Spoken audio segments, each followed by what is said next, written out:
Since we don't want to get caught, we plan ahead, are we crazy or what? We plan ahead, are we crazy or what? Hi, I'm Jennifer with Self-Reliance School, and today I'm getting ready to dehydrate some cherries. So what I thought I would do is take a few different kinds of cherry pitters and put them through the test. Here I have a multi-cherry pitter. It pits more than one cherry at a time. And then I have two kind of basic one cherry at a time pitters. Then I have a straw. I don't know if you might have seen this technique going around on different social media platforms, but apparently if you take a straw and stick it through the cherry, then the seed comes right out. So we're gonna test that. Then also there is the paper clip method. So I have some paper clips and we'll try that one as well, and we'll see which one works the best. So the first thing you're going to want to do when you get your cherries is to wash them, and then you can take the stems off if you like. I'm just going to do it as I put them into the cherry pitter. One thing that I do want to let you know though is that cherries will stain your hands. So if you do not want stained hands, then you might want to consider some food grade gloves.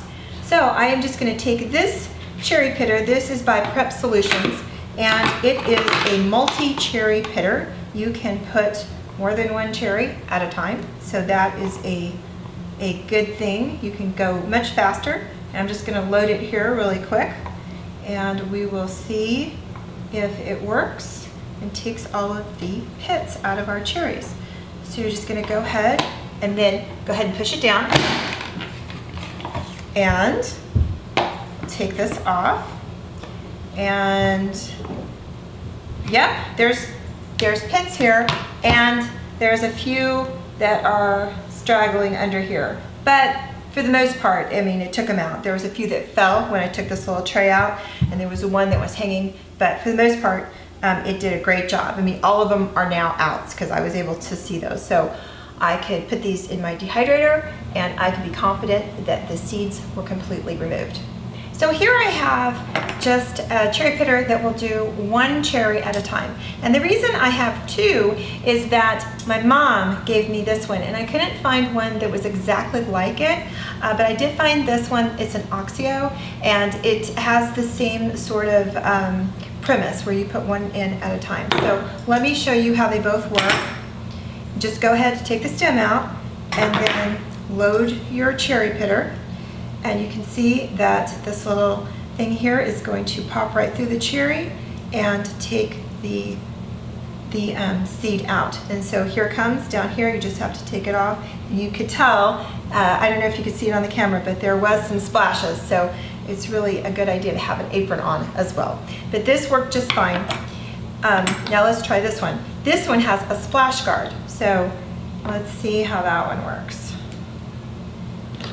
Okay, so I'm loading it, and I'm going to push the seed out, and it works great. The seed came right out. The splash guard is great, but I still felt the splash on my hand. So just be aware that if you're going to use these sort of cherry pitters that just load one at a time, that there is a little bit of a splash when you're actually taking the pit out. And so you might want to put your hand there, or definitely wear an apron.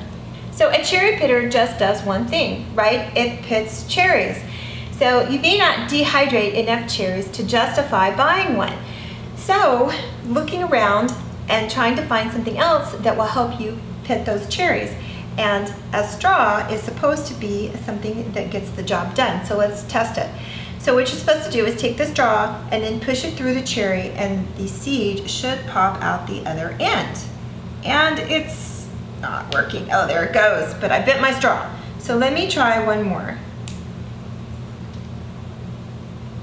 And it is, oh, I'm pushing and it did work. Okay, but I've got a very bent straw, and I've got some cherries, parts of the cherries in my straw.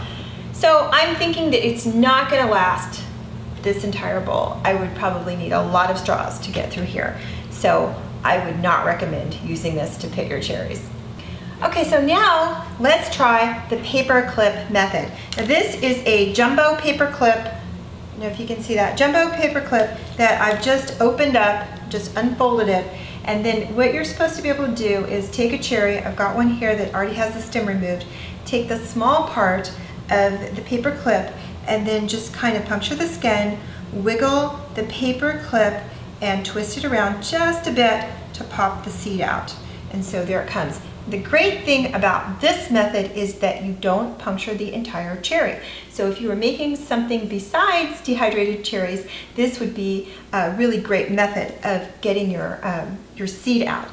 But because we are going to dehydrate, actually it's not the best method because we want as much airflow through our cherries as possible. So making a hole completely through the cherry is really the best bet. So cherry pitter would definitely be better than this. But if you don't have one, this will still work. Just maybe make your hole a little bigger. And then all you have to do is pop the seed out and it comes right out. This is a very old-fashioned way to pit cherries with a knife and a cutting board.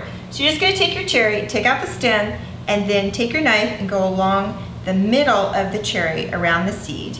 And then once you've done that, just go ahead and twist the cherry and pop out the seed with your knife. Now the thing is that if you're dehydrating cherries, this is actually a great way to dehydrate them because you've cut the fruit in half, so you've made it smaller, and then also you've exposed more of the fruit to the fan, the surface area of the fruit to the fan inside the dehydrator, and so your cherries are going to dehydrate faster. But the thing is that this is a lot of cherries, and that's a lot of work. So I am definitely going to use a cherry pitter to pit the rest of these cherries. So be sure to click through to the blog to find the links to the different cherry pitters that I've showed you. And now we're going to get ready to pit the rest of these and load our dehydrator trays.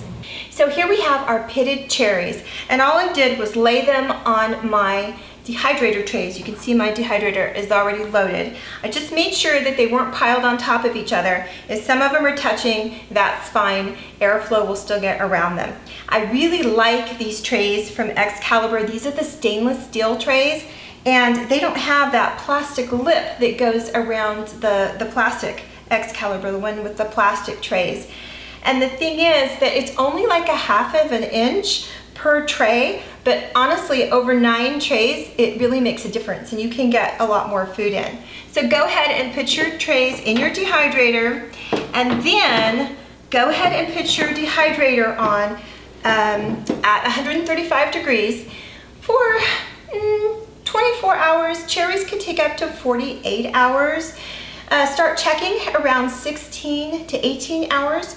In order to put these into long-term storage, what you're looking for is to have 90 to 95% of the moisture removed. Now, if you're just going to use them kind of as a snack and you're not worried about long-term storage, what you can do is you can watch them, and as soon as they get to the dryness that you like the texture of, then you can take them out. But if you're going to do that, be sure to store them in your refrigerator, because at that point they could go bad. But in order to put them into storage and for them to store nicely at room temperature, you want 90 to 95% of the moisture removed. So here are our dehydrated cherries, and you can tell they're completely dry. You can hear them on the counter. They're completely dry. Now these cherries actually took a little bit longer than 48 hours. So really what you're looking for when you're dehydrating is not any particular time, but you're looking to make sure that 90 to 95% of the moisture has been removed. Like I said before, that's to put them in long-term storage. If you just want them for a snack, or if it's a different recipe with a lot of fat, then that's a different story. But this, to put them in long-term storage, which is what I want to do with these cherries, I need to have them be 90 to 95% moisture-free. So for more information on dehydrating and how to store your cherries, come on over to the blog. Take care until we talk again.